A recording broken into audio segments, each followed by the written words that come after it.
Eban, Remo Gauteng, welcome to Educate. Let us do the horizontal landforms. It says refer to the figure 1.1 below showing landforms associated with horizontal strata.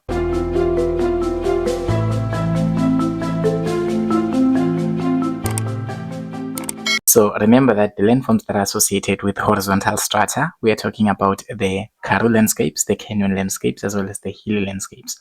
The hilly landscapes are quite uncommon. You don't really have to know about them, but you have to know definitely about the Karoo landscapes and the canyon landscapes.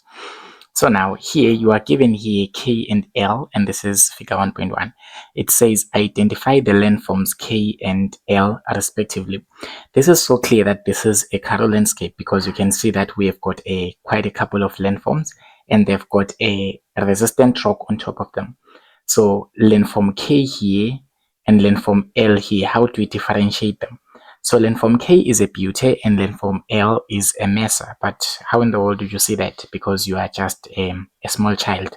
So here, the butte, you can see that its height here, it's very tall. If you can look at the height of the butte and compare it with its diameter or its width, you can see that it has got a bigger height than a width. Yeah, it has got a bigger height than its width. And if you look at landform L, you can see that this is its width, this is the diameter of the landform L, and then this is the height of the landform L. So you can definitely see that here the height of the landform is way much smaller than the diameter. So basically, for you to be able to identify a butte and a mesa, or to differentiate them, of course, you have to know that a butte has got a greater height and a smaller diameter, and then a mesa has got a smaller height and a greater diameter. So diameter being just the distances, okay, just the width of the landform. So for us to identify, we're gonna say that 1.1.1 and say K is a butte. K is a butte, whereas L is a mesa. Here they've said identify this respectively. So make sure that you start with K, then you identify L. Do not say L is a mesa, K is a butte. No, they've said identify K and L respectively in their order. So in this case, the order is you identify K to be a butte, you identify L to be a mesa. You are done. And then now 1.1.2. So 1.1.2 says, did landforms K and L develop or from the horizontal or inclined rock strata? This is pretty much obvious because you've already been told in the statement. So if you do not read the statement, you are going to fail. So basically figure 1.1, it says that here, refer to figure 1.1.1, okay, below, showing landforms associated with horizontal strata. So in your mind, you already know that these landforms are associated with horizontally layered rocks. So in this mindset, you know that this is horizontally layered rocks. It cannot be inclined rocks because you can even see this from the diagram that this is horizontal, this is horizontal. So the layers of rocks are horizontal. So K, here the landforms K and L, they are of a Karoo landscape, of course. So this is horizontally laid rocks. So they've told you in the statement. This is just a pretty obvious answer for you to pass. But because you are so lazy, hey, Jove. So leave that. We are here. 1.1.3. A. Which landforms K or L is in the furthest development or furthest stage of development? So remember, during the formation of these Karoo landscapes, we start with a plateau. So we start with a what? We start with a plateau.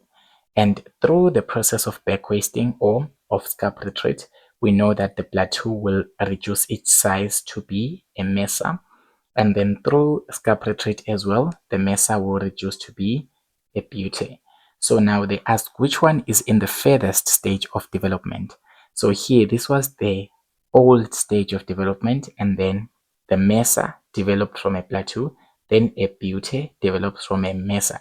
So the butte has to be in the furthest stage. When you say that it is in the furthest stage, it simply means that the butte has developed quite more than the mesa, because the mesa is only a plateau that has gone through scarp retreat only once, but a butte, it has been developed as a result of a mesa. Okay, so it is in the furthest development stage, or it is in the latest or forward, or whatever words that you can use. So we can say here the landform K which is our beauty, the landform K 1.1.3, the landform K, you write K and you write beauty. Don't just write K as if the landform K is just a name K. No, it's a beauty. So basically the landform K is a beauty which is in its furthest stage. And then B asks us, why do we say that? Okay, why do we say that the beauty is in this in the furthest stage of development? Because basically, remember that here I've already explained this by saying that the plateau caused the formation of a mesa, and then the mesa was scarp-retreated also to form a beauty. So why would we say that K is in this furthest development? You can see that its sides are narrower, okay, because basically the mesa, it will be something like this, but the beauty will be something that is more narrow, means that a scarp retreat has occurred here. So the sides of K are narrower, which indicates that there's been back wasting. Okay, so here K has narrow sides, or the sides of K are narrow. So K has narrow sides. Alright, so you can even just stop here, but no, let's explain further. K has narrow sides, so what do the narrow sides or these slim sides of a beauty mean? It indicates, the narrow sides indicate that back wasting. You can say indicates that more back wasting or more scarp retreat has taken place than in the landform L, which is the mesa. So basically here the beauty has got more narrower. The beauty is narrower. Like the sides of the beauty are more slim. The sides of a mesa are open. The sides of a beauty are more slim. So that tells us that the beauty has gone through a lot of scarp retreat or a lot of back wasting. So the sides of the beauty has been eroded even more than the ones of a mesa. That's why we say that the beauty is in its further stage of development. Grade 11s. So don't fumble here. Hey, so here's your 2 marks, here's your 2 marks, here's your 2 marks, okay, and here it is. And then now 1.1.4. So 1.1.4 asks us, initially or at first, the landforms K and L will be reduced from the sides. We already know that process as scarp retreat or back wasting, whereby K and L are reduced from the sides and they will not be lowered. Whenever we're saying that something is being lowered, it just means that its height is decreasing. So here they say that these landforms K and L will not be lowered, or their height will not be able to change or will not be decreased. Why is the height of a beauty and a mesa not decreasing? Basically, why are the heights of landforms in a Karoo landscape not decreasing? It is because we have got that top resistant caprock. Because remember that all Karoo landscapes have got a top resistant rock. So this caprock, this rock that you find, this one that is shaded in dark black here, so this is known as a resistant caprock. So the Karoo landscapes, or the features or the elements of a Karoo landscapes, they've got a resistant caprock. So they have a resistant caprock. So you are actually done explaining, but you can further say that how is this resistant caprock making this not to lower its height? Is because remember that we're eroding the sides. Okay, so during back wasting, or we can say that during scarp retreat, during back wasting, only the sides are eroded, so the height is not affected.